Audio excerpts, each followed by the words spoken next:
사랑하는 형제 자매님들, 그러니 우리 앞으로 이렇게 해보시길 권하고 싶습니다. 가장 먼저 우리에게 하나님보다 더 큰 만족을 주는 것 같고, 더 큰 기쁨을 주는 것 같고, 더 큰 안정감을 주는 것 같은 게 있는지 생각해 보길 원합니다. 혹시 술이나 담배입니까?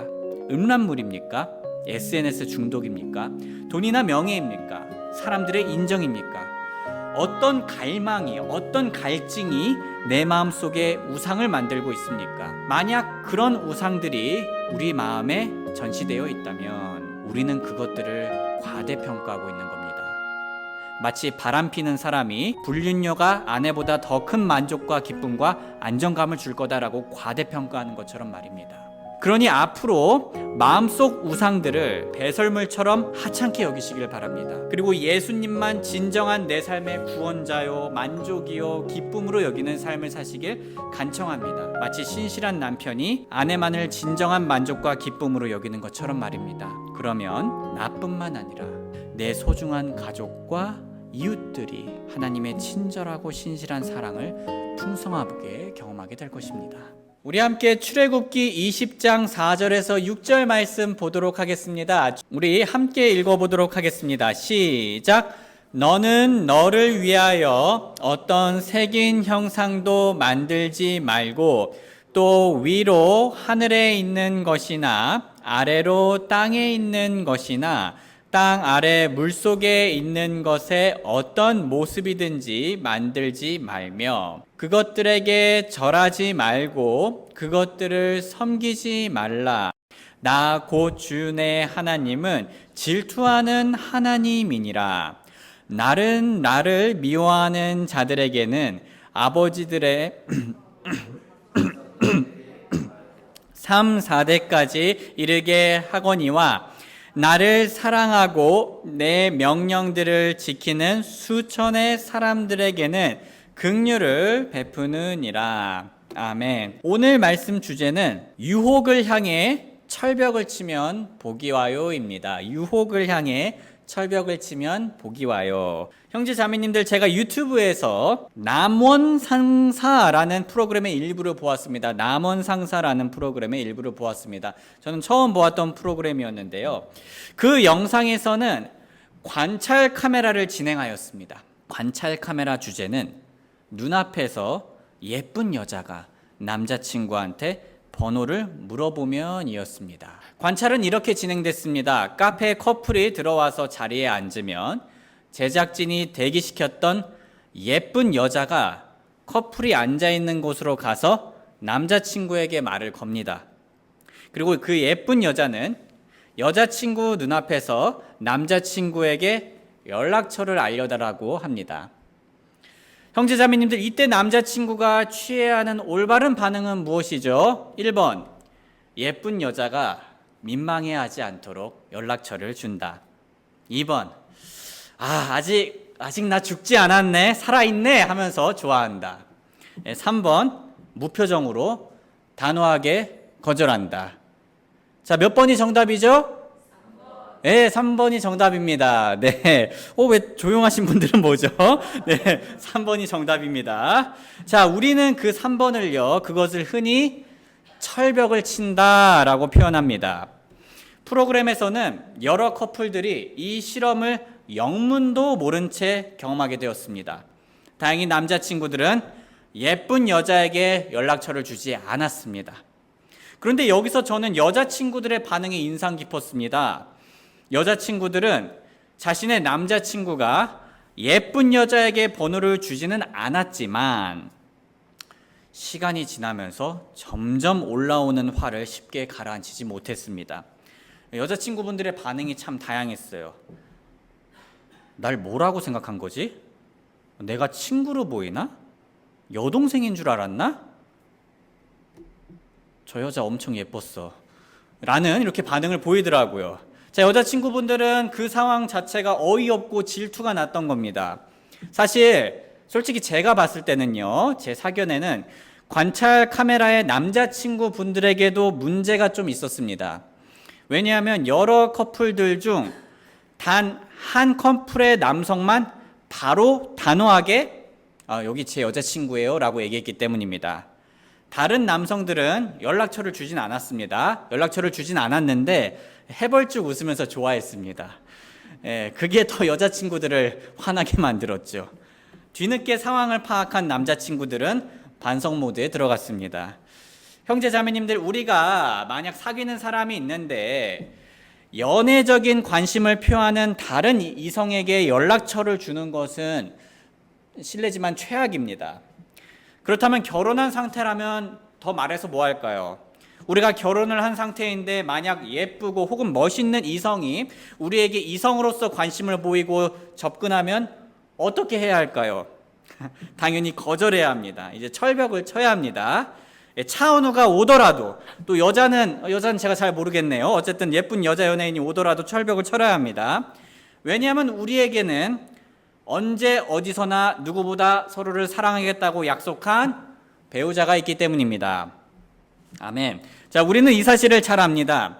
그런데 성도님들, 저는 이 시점에서 성경이 결혼 관계를 예수님과 교회의 관계로 표현한다는 것을 말씀드리고 싶습니다. 그래서 남편과 아내의 관계에 조언을 줄 때 예수님과 교회의 관계를 기준으로 조언을 줍니다. 예를 들면요, 예배소서 5장 24절과 25절에 이렇게 나와 있는데요. 그러므로 교회가 그리스도께 복종하듯 아내들도 모든 일에서 자기의 남편에게 복종할지니라. 남편들아, 너희 아내 사랑하기를 그리스도께서 교회를 사랑하사 교회를 위하여 자신을 주신 것 같이 하라. 말씀에 따라 부부관계는 예수님과 교회인 우리의 관계와 같습니다. 관계적으로 서로 다를 바가 전혀 없다는 겁니다. 그런데 만약 내 마음속에 유혹이 접근해서 영적으로 바람을 피게 만들려고 한다면 우리는 어떻게 해야 할까요? 철벽을 쳐야 합니다. 하지만 안타깝게도 현실은 많은 그리스도인들이 관찰 카메라에 나왔던 남자친구들처럼 매력적인 유혹이 왔을 때 해벌쭉 웃으며 무장해제가 되는 경우가 많습니다. 사실 그리스도인들은 관찰 카메라에 나왔던 남자친구들보다 더 어리석게 행동할 수도 있습니다. 유혹의 접근을 받아들이며 마음속 우상을 섬기면서 말입니다. 이건 예수님의 마음을 쓰라리게 하는 영적인 불륜입니다. 형제 자매님들, 혹시 길거리에서 모르는 이성들이 여러분들에게 적극적인 관심을 가지며 연락처를 달라고 한 적이 있나요? 전 없습니다. 우리 형제 자매님들은 물론 충분히 있을 수 있죠. 그런데 유혹이라는 이름의 이성은 우리들에게 자주가 아니라 매일매일 적극적으로 관심을 갖습니다. 마치 매춘부처럼 말입니다. 이게 정말 위협적이고 문제입니다. 그래서 만약 우리가 평소에 철벽을 치는 법을 모르면 예수님이 아닌 그 유혹이 인도하는 우상을 언젠가는 섬겨버릴 수도 있습니다. 마치 솔로몬이 아내들이 인도하는 우상을 섬기게 되었던 것처럼 말입니다.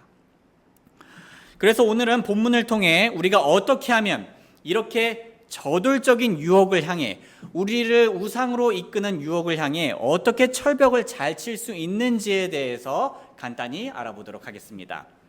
먼저 철벽을 잘 치는 첫 번째 방법은 두 가지 알려드릴 건데요. 첫 번째 방법은 마음속 우상을, 혹은 유혹이 소개하는 그 우상을요, 하찮게 여기는 겁니다. 하찮게. 마치 신실한 남편이 혹은 아내가 불륜이 주는 쾌락을 하찮게 여기는 것처럼 말입니다. 얼마나 하찮게 여겨야 하냐면 정말 가치가 아예 없는 것처럼 하찮게 여겨야 합니다. 조금이라도 가치가 있는 것이 아니라요, 아예 가치가 없는 것으로 여겨야 합니다. 성경은 이렇게 얘기합니다. 시편 115편 4절에서 7절 말씀, 우리 한번 같이 읽어보도록 하겠습니다. 시작. 그들의 우상들은 은과 금이요 사람들이 손으로 만든 것이라. 그것들은 입이 있어도 말하지 못하고 눈이 있어도 보지 못하며 귀가 있어도 듣지 못하고 코가 있어도 냄새 맡지 못하며 손이 있어도 사용하지 못하고 발이 있어도 걷지 못하며 목구멍으로 말도 하지 못하느니라. 네. 자, 이렇게 아무것도 못하는 존재로, 나를 위해서 아무 유익도 없는 존재로 여겨야 되는 겁니다. 그런데 여기서 끝이 아닙니다.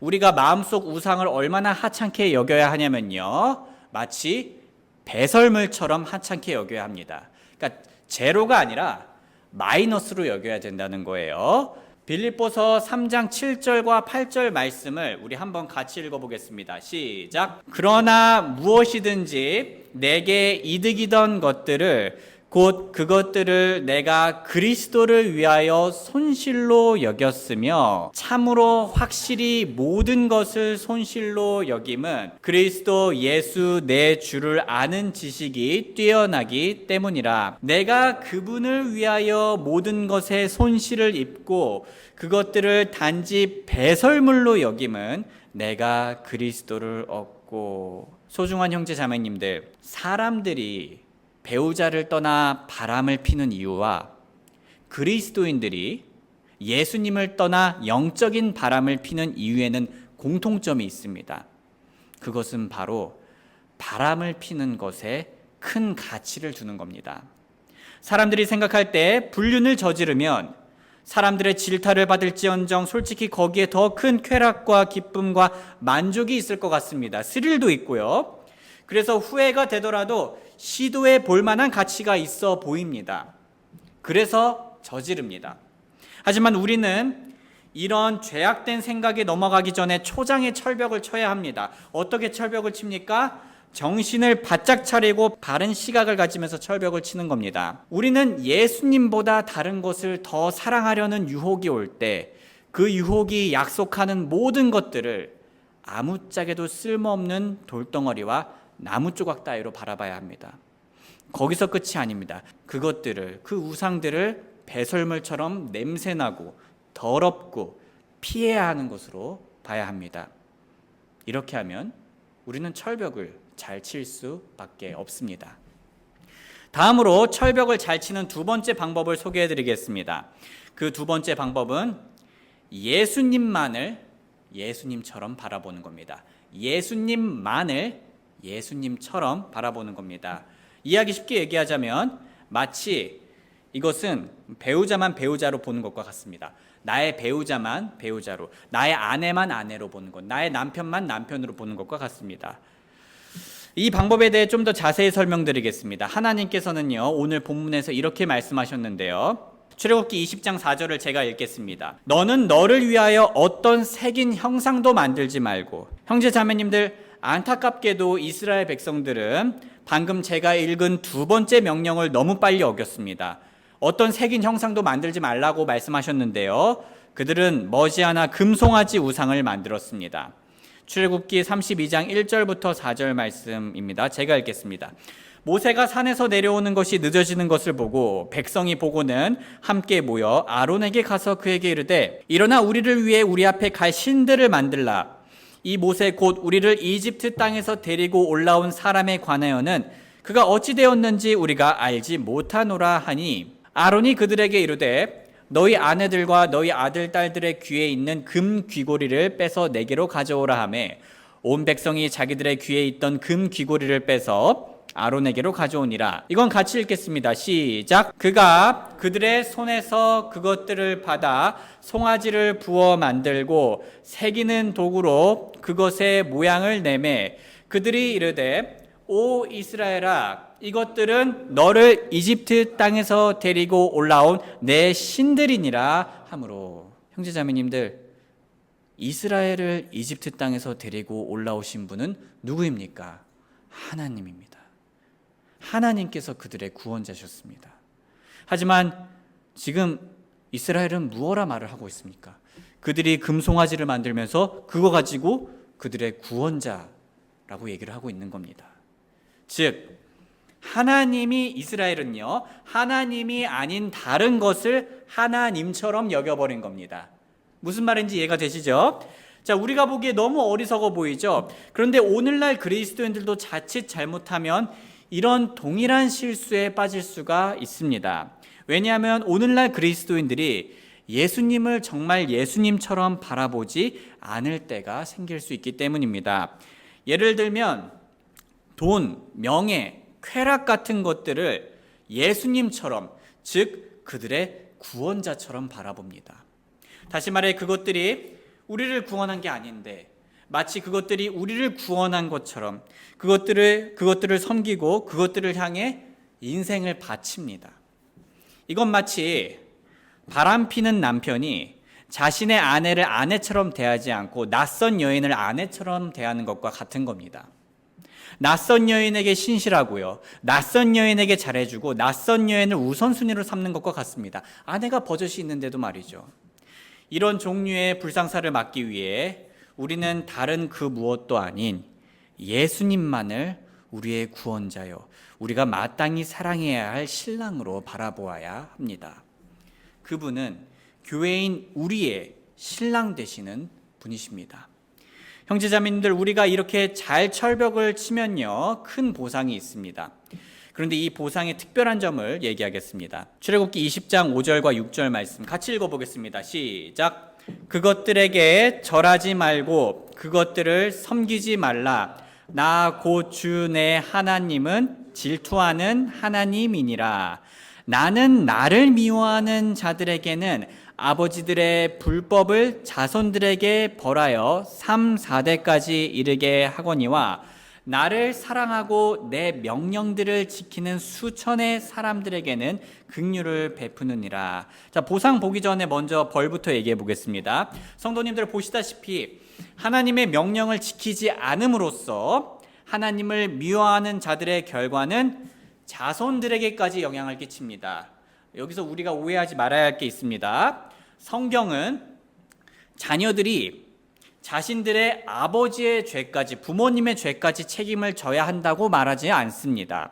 예술계서 18장 20절 보면요, 죄를 짓는 혼, 그 혼은 죽을지니라.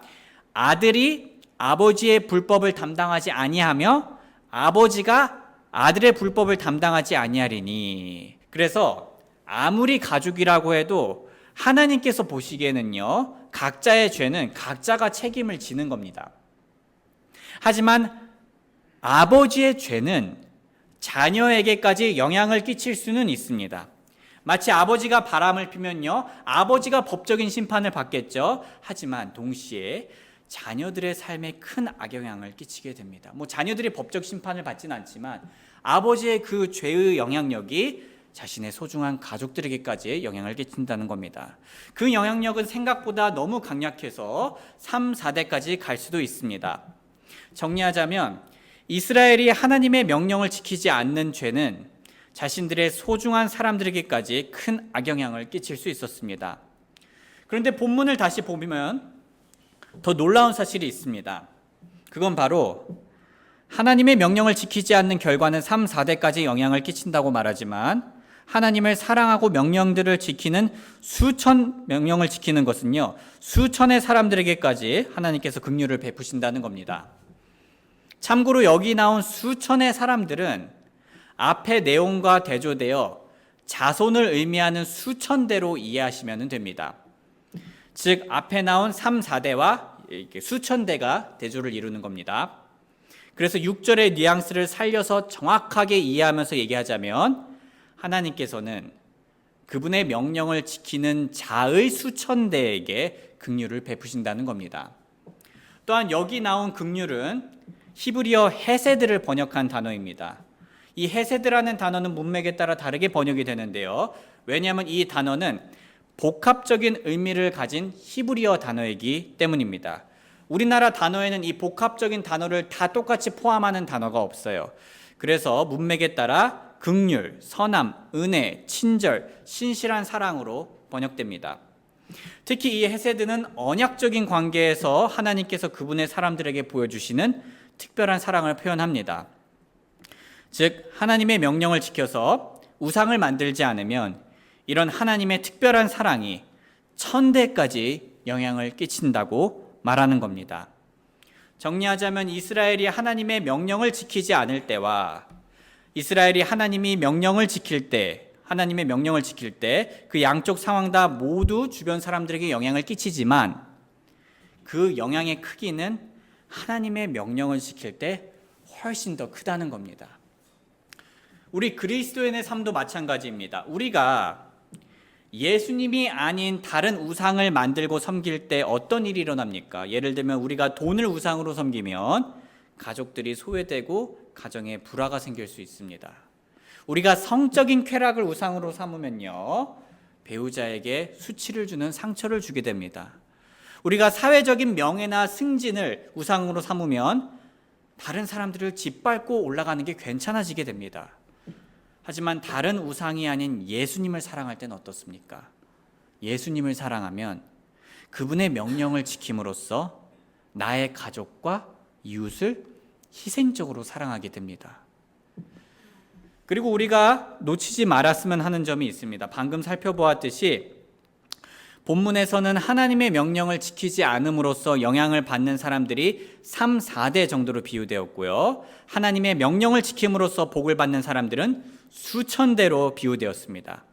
이 원리를 우리의 삶에 비추어 볼 때 우리가 마음속 우상들에게 철벽을 잘 치고 예수님을 잘 사랑하면 우리는 우리가 상상하는 것 이상으로 많은 소중한 분들에게 선한 영향력을 끼칠 수 있습니다.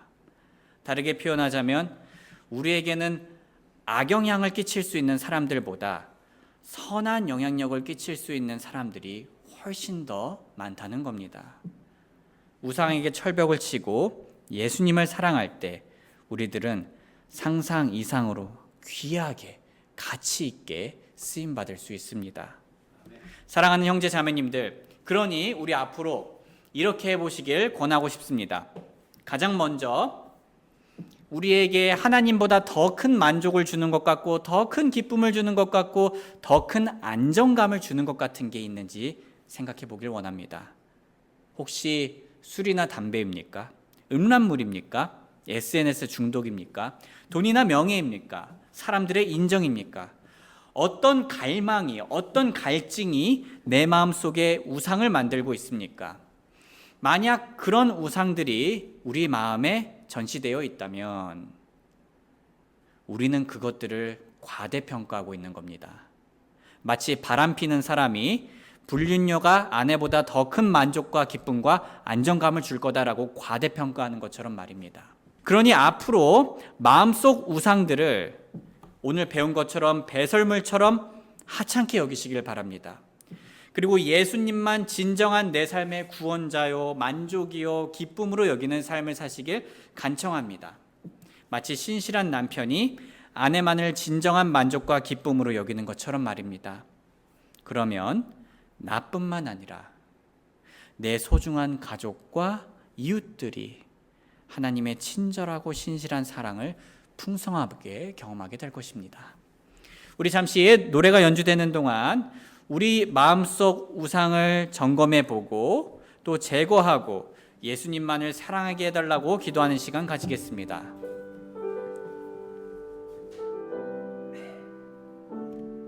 기도하겠습니다. 사랑하는 아버지 하나님, 이스라엘 백성들이 하나님 외에 다른 우상을 만들면 안 되는 것처럼 저희 또한 오늘날 예수님 외에 다른 우상을 만들지 않게 하여 주시옵소서. 저희와 예수님은 결혼 관계와 다를 바 없음을 믿습니다. 저희에게 유혹이 올 때 마치 요셉이 보디발의 아내에게 그랬던 것처럼 바로 철벽을 치는 지혜를 허락하여 주시옵소서. 그리고 흐뭇한 예수님의 표정을 보게 하여 주시옵소서. 아내가 남편의 사랑을 받기에 합당한 것처럼 오직 교회의 신랑 되시는 예수님께서만 저희의 사랑을 받기에 합당하십니다. 그리고 그렇게 사랑할 때 저희뿐만 아니라 저희 주변의 소중한 배우자와 자녀들과 친구들과 이웃들과 직장 동료들과 또 교회 식구들이 복받을 수 있음을 믿습니다. 여기 계신 모든 형제 자매님들을 하나님께서 가장 귀하게 사용하여 주시옵소서. 주님, 많이 부족하지만 사랑합니다. 감사드리며 예수님의 이름 받들어 기도드립니다. 아멘.